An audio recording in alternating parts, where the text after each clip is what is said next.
Muy buenas tardes y bienvenidos a caraotaradio.net, el programa Al Grano. Como de costumbre, vamos a acompañarlos durante una hora aquí en caraotaradio.net. En la dirección nos acompaña Mirla Castellanos, en la producción del Grano Jessica Fermín Roger, en los controles Jaylin Acevedo y ante los micrófonos quien les habla, Yasmín. Mil gracias por seguirnos en @caraotaradio, por estar en sintonía con nosotros en caraotaradio.net y pongo una vez más a tu disposición mis redes @Yasmín Roger para Twitter, Instagram y Facebook. De inmediato nos vamos con noticias internacionales. Desde España, Pedro Sánchez quiere extender la quinta prórroga de la alarma hasta el 27 de junio. La vacuna contra el COVID-19 más prometedora de Estados Unidos estará lista a finales de año. La ciudad china Chulan se vuelve a confinar por un nuevo brote de coronavirus. La Casa Blanca amenaza con sanciones devastadoras a Repsol si no abandona Venezuela. Repuntan los nuevos fallecidos en Italia y suman 162 en las últimas 24 horas. Reino Unido supera la barrera de los 35.000 muertos tras registrar un repunte de 545 personas fallecidas.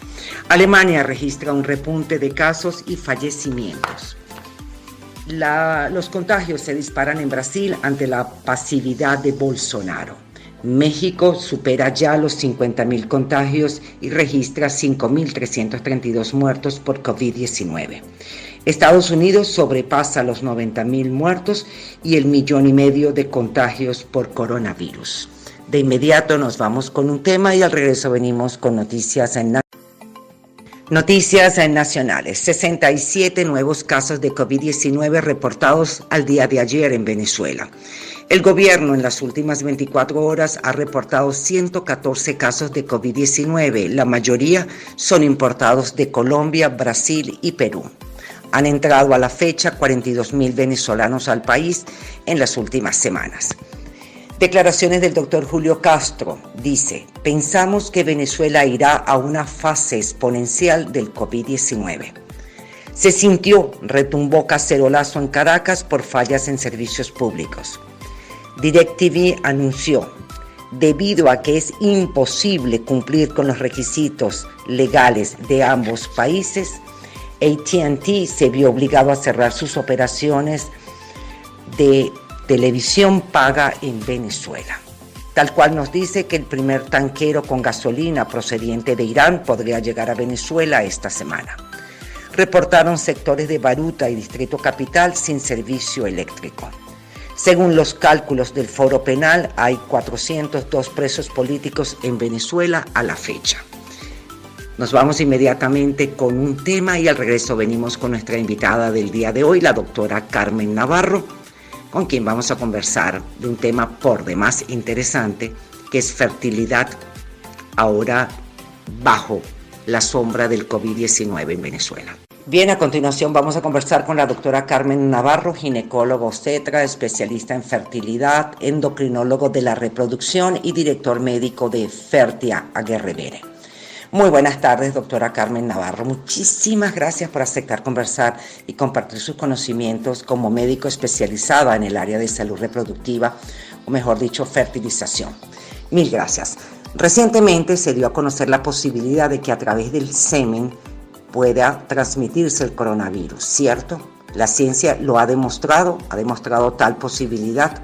Hola Yasmín, ¿cómo estás? Muchísimas gracias de verdad por la oportunidad que me das de estar nuevamente acá en tu programa compartiendo con toda tu gente. Sí, definitivamente el tema del coronavirus es algo que nos tiene a todos muy alerta, ¿no? Y lo que pasa con el coronavirus es que es una información que es muy cambiante. Hoy día sabemos una cosa y resulta ser que mañana nos despertamos con algo completamente distinto. Por eso tenemos que estar muy encima, filtrar muy bien las informaciones. Con respecto a tu pregunta, fíjate que sí, recientemente en el mes de marzo, en el mes de febrero específicamente, la revista Fertility and Sterility publica un estudio que fue realizado con 34 pacientes en China y ellos en ese estudio dicen que no había la presencia del virus en el semen, en el semen de los hombres que habían sido estudiados. Sin embargo, el 7 de mayo, Los Angeles Times publica un artículo haciendo referencia a un journal, que es el Networks Open, donde hacen referencia a otro estudio también chino, realizado en la ciudad de Shanghái, en 34 pacientes, y de esos 34 pacientes ellos encontraron la presencia del virus en el semen de 6 de estos pacientes. Entonces este estudio contrarresta el que se había publicado hacía un mes apenas por una revista tan seria para nosotros en fertilidad como es Fertility and Sterility. Es un estudio solamente, ahora estamos haciendo comparación con otros estudios, esperando recolectar más datos para poder decir con más base científica si en efecto el virus está presente, aunque no es descabellado pensarlo porque estamos hablando de una viremia, y cuando hablamos de una viremia no es difícil pensar que el virus puede estar presente en todas las secreciones. Bueno, y creo que Jaylin nos tiene preparado un buen tema, así que inmediatamente vamos con un buen tema para que lo disfruten ustedes y nosotros también. Doctora Navarro, de ser 100% veraz el contagio por semen, ¿saben ustedes a ciencia cierta qué va a pasar con un bebé que haya sido concebido con alguno de los padres positivos por el COVID-19? La verdad que es para nosotros un poco difícil saber a ciencia cierta qué va a pasar con un bebé que haya sido concebido en el momento en el que alguno de sus progenitores haya estado contagiado por el virus, porque no tenemos ningún reporte, no tenemos ningún estudio en este tipo de pacientes. Sabemos que muy pronto quizás vamos a enterarnos de lo que pueda ocurrir. Sin embargo, esto prende para nosotros las alarmas porque sabes que tenemos el precedente de lo que ocurrió, por ejemplo, con el Zika recientemente, que cuando tenemos la combinación de un óvulo, un espermatozoide y un virus presente, son muchas las cosas que allí pueden ocurrir. Recuerda que este virus tiene una característica muy particular, es que es un virus ARN, que es muy grande, pero que a su vez tiene una transcriptasa inversa. Eso le permite a él hacer copias de él mismo en cualquier organismo sin tener el permiso del ADN de la célula que está invadiendo. Entonces, nosotros de verdad que a ciencia cierta no podemos decir qué va a ocurrir con un bebé que sea concebido bajo estas circunstancias, pero tenemos bien prendidas las alarmas porque definitivamente algún daño puede haber, y eso nosotros no lo podemos negar. Lo que sí tratamos es de decirle a los pacientes, bueno, que tienen que cuidarse, sobre todo las personas que están tratando de concebir en este tiempo o las que están teniendo relaciones sin protección, porque lo malo de este virus es que tú puedes estar contagiado y no tener síntomas, o tú puedes estar en viremia y no saberlo sino hasta 10 días después. Entonces es importante que se cuiden, que sepan exactamente dónde ha estado cada quien, y en el momento de que ocurra la concepción, bueno, pues mantener la calma y esperar a ver cómo evoluciona todo. Y entonces, ¿cómo podría evolucionar el bebé? Es lo mismo que decíamos, no sabemos de verdad cómo vaya a evolucionar el bebé, no tenemos ningún reporte de algún caso que se haya registrado, que se haya publicado. Lo importante es la conducta que hemos tomado todas las clínicas de fertilidad, decir que el momento de la concepción es algo que es muy delicado, especialmente en este tiempo. No es dejar de reproducirse, pero sí hacerlo si antes decíamos que o el derecho que tiene una persona de traer a un niño y el derecho que tiene ese niño de ser deseado y planificado, pues ahora tenemos que hacerlo mucho mejor, porque no sabemos los riesgos o las complicaciones que pueda tener ese bebé en su embriogénesis o en el momento que se esté desarrollando. Y hacemos un paréntesis y nos vamos con un tema que va a seleccionar para ustedes Jaylin Acevedo. Adelante. Estamos conversando con la doctora Carmen Navarro, médico especializada en el área de fertilidad. Y la pregunta que se nos viene a la mente es, ¿Y cuáles son los protocolos de las clínicas de fertilidad para aquellas personas que quieren concebir o que están en condiciones de concebir en los actuales momentos? Fíjate, Yasmín, los protocolos de las clínicas de fertilidad para aquellas personas que desean concebir tienen que ser protocolos de verdad muy serios. El 23 de abril, la Sociedad Europea de Medicina Reproductiva hace un comunicado donde ellos deciden abrir al público las clínicas de fertilidad, es decir, no hacerlo ya para aquellos casos especiales o aquellos casos que no se pueden detener, sino para la población en general. Ellos envían un comunicado al Ministerio de Sanidad de casi todas las clínicas en Europa, y el 27 de abril, previo permiso por el Ministerio de Sanidad, ellos deciden abrir las clínicas de fertilidad a toda la población, por supuesto controlando la cantidad de gente que llega, las horas y todo lo demás. Nosotros nos regimos acá en Venezuela por la Red Latinoamericana de Medicina Reproductiva y tenemos nuestra Sociedad Venezolana de Medicina Reproductiva y Embriología.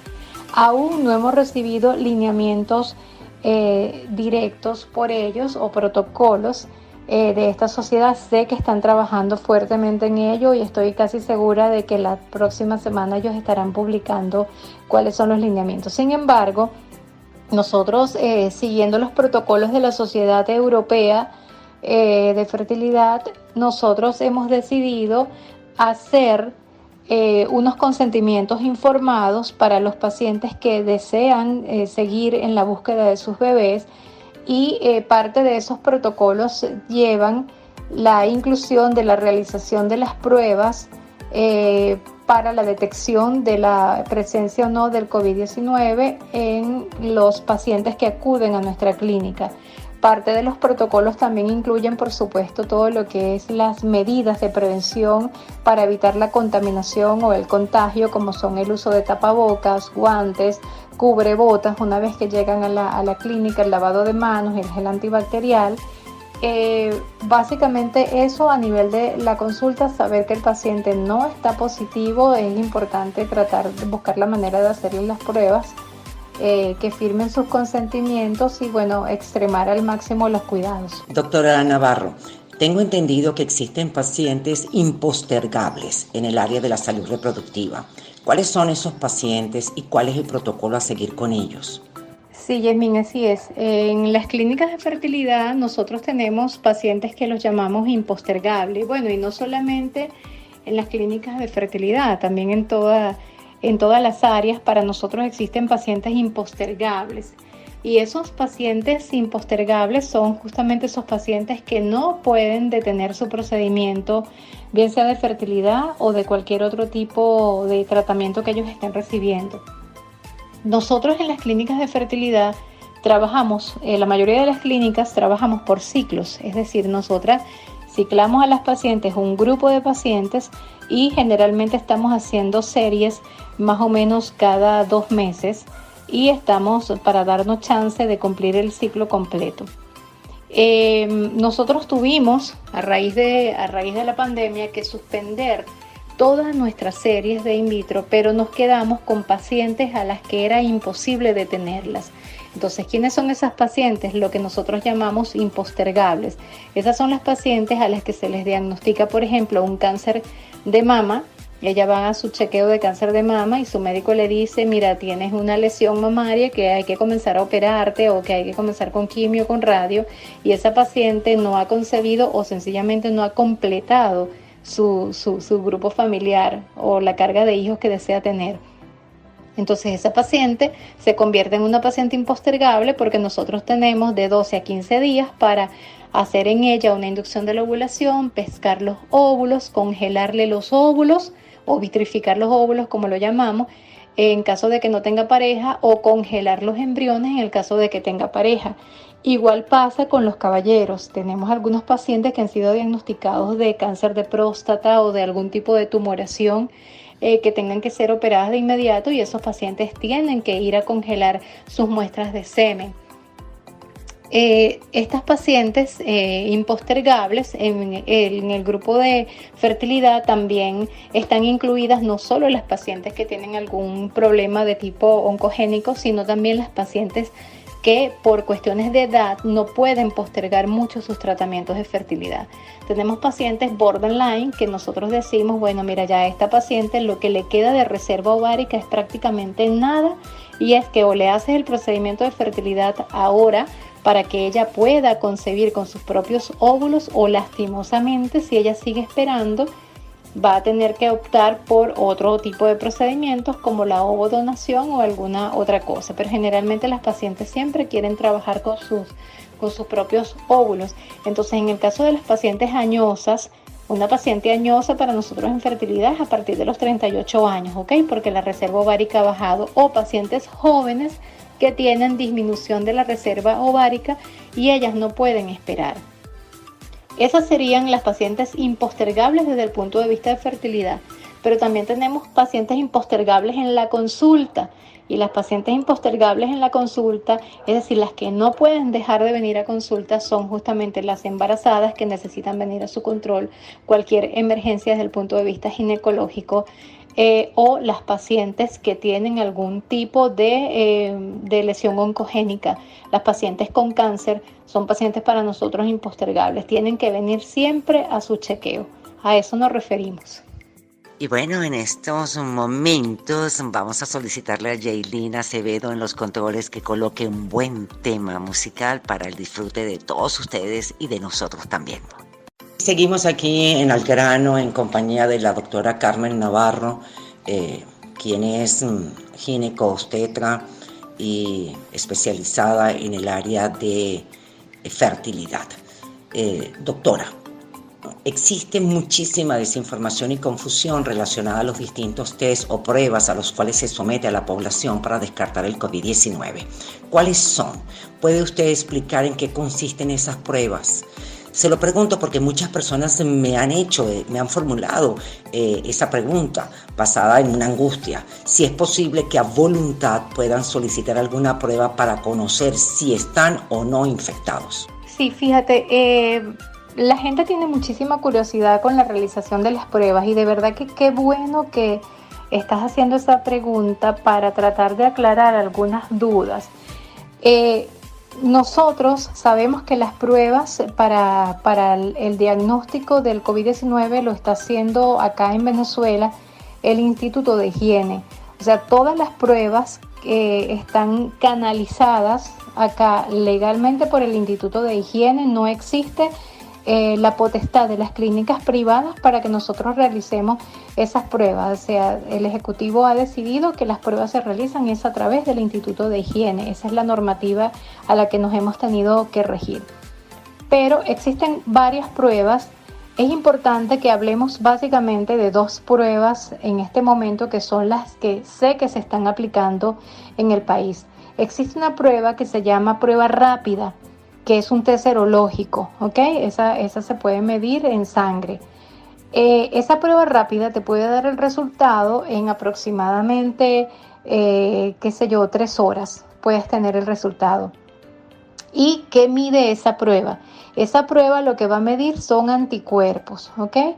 Va a medir inmunoglobulinas IgG, que te habla de que has tenido un contacto no reciente, que hay que tuviste en contacto pero la infección no está activa, y te mide inmunoglobulinas IgM, que es la que te dice hay un proceso infeccioso activo.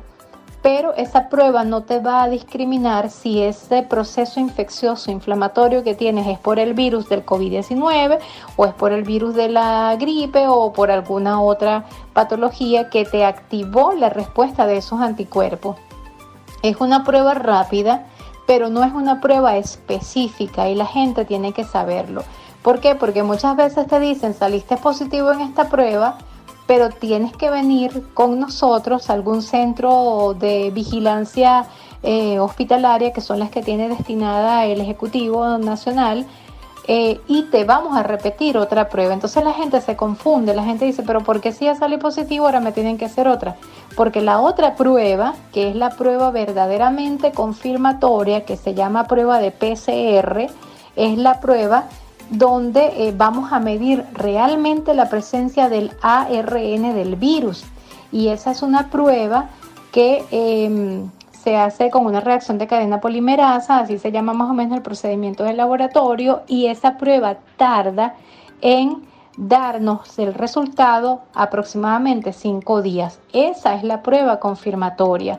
Entonces mucha gente dice, bueno, no, ya a mí me hicieron la prueba rápida y salí negativo. Pero esa prueba rápida te puede dar falsos positivos, pero también te puede dar falsos negativos. Entonces existen otras pruebas, pero es importante que la gente sepa que el test rápido es el test serológico que te mide inmunoglobulinas IgG, IgM, no es específico para COVID-19, y la prueba confirmatoria es la prueba de PCR, que es la que se hace con el hisopado nasal o con el hisopado orofaríngeo, que allí sí vas a medir la presencia del ARN viral. Y le solicitamos un permiso a nuestra invitada del día de hoy. Nos vamos con un buen tema que va a seleccionar para ustedes y para nosotros también Jaylin Acevedo en los controles.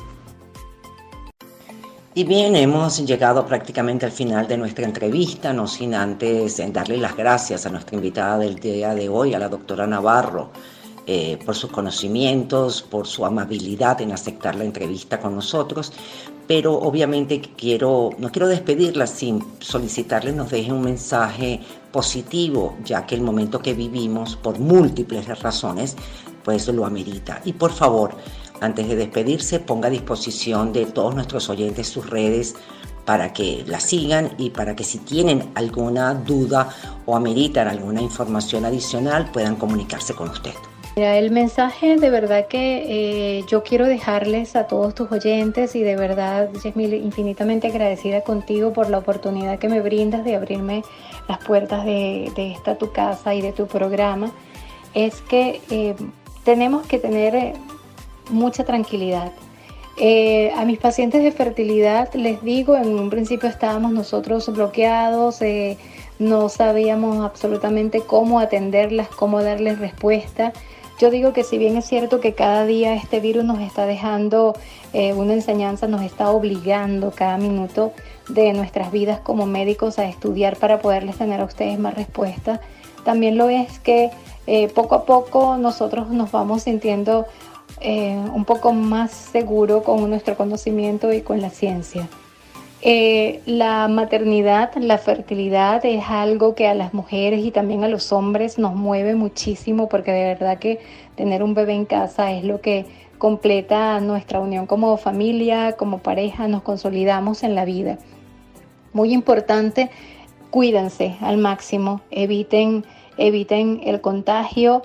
Si desean, y más aún si desean concebir, para tratar de que todo se dé de la mejor manera posible, consulten a sus médicos, tanto ginecólogos, obstetras como su especialista de fertilidad.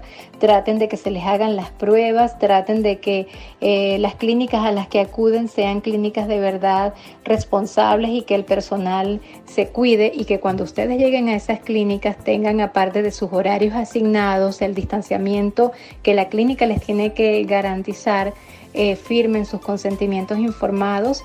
No se detengan en la búsqueda. Si ustedes son pacientes que pueden esperar porque son jóvenes, mi consejo humanamente, esperen un poquito a que la cosa se normalice más. Si son pacientes de los que llamamos impostergables, pues vayan con su especialista, que sea muy responsable tanto el especialista como el personal con el que está trabajando, y también ustedes en el cuidado, para que todo salga de la mejor manera posible.